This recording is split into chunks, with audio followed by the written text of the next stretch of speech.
Certainly an honor to be recognized by our peers and our competitors. I've been involved now in the conference pretty much since 2003, almost since the start of it, and just to see it kind of evolve, and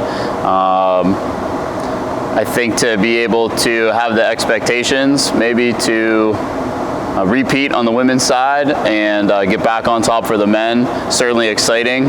We know that nothing that happens on paper in September or October is going to determine the outcome of the meet in February, but certainly appreciate the challenge that we have in front of us, and just looking forward to a good competitive season with all the teams. Yeah, that certainly means a lot to me. 2007 was my senior year as an athlete, and I think when you have 50 people kind of pulling together and being able to celebrate a championship together, certainly a lot more fun. That's the goal.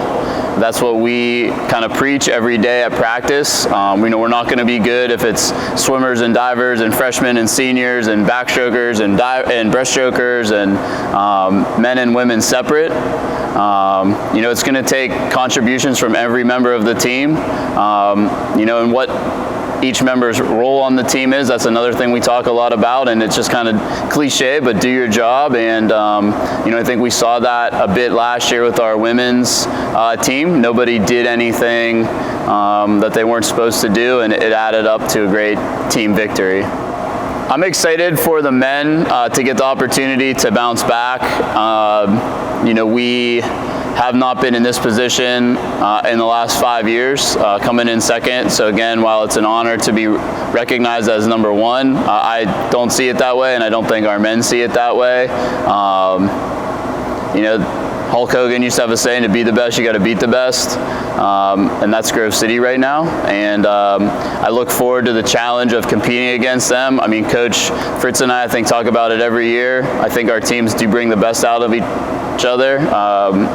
While it is a rivalry, I do believe it's very healthy at this point, where we get great performances, whether it's in our dual meet in January or at PACs in February. So I'm just excited to see kind of how the guys fight back all season, and I think if we do the things we need to do each day, we'll be there and having a chance to win on Saturday night at PACs. And I think our women have maybe excelled in that underdog role, so hopefully we don't get complacent. I think as coaches, whether it's on the diving boards or down here at the swimming end, we're not going to let them do that. And just looking for our strong senior group of women. We have 7 great seniors, led Kate Fast, national qualifier last year in diving, Abby Jones, Maggie Manolis, both our team captains, and have had great careers in the swimming end. And hopefully the leadership, not just from those 3 women, but that whole senior class, to try to teach the freshmen, show them the ropes, and hopefully, again, all we're doing is we're hoping to have a chance to compete for a championship on Saturday night.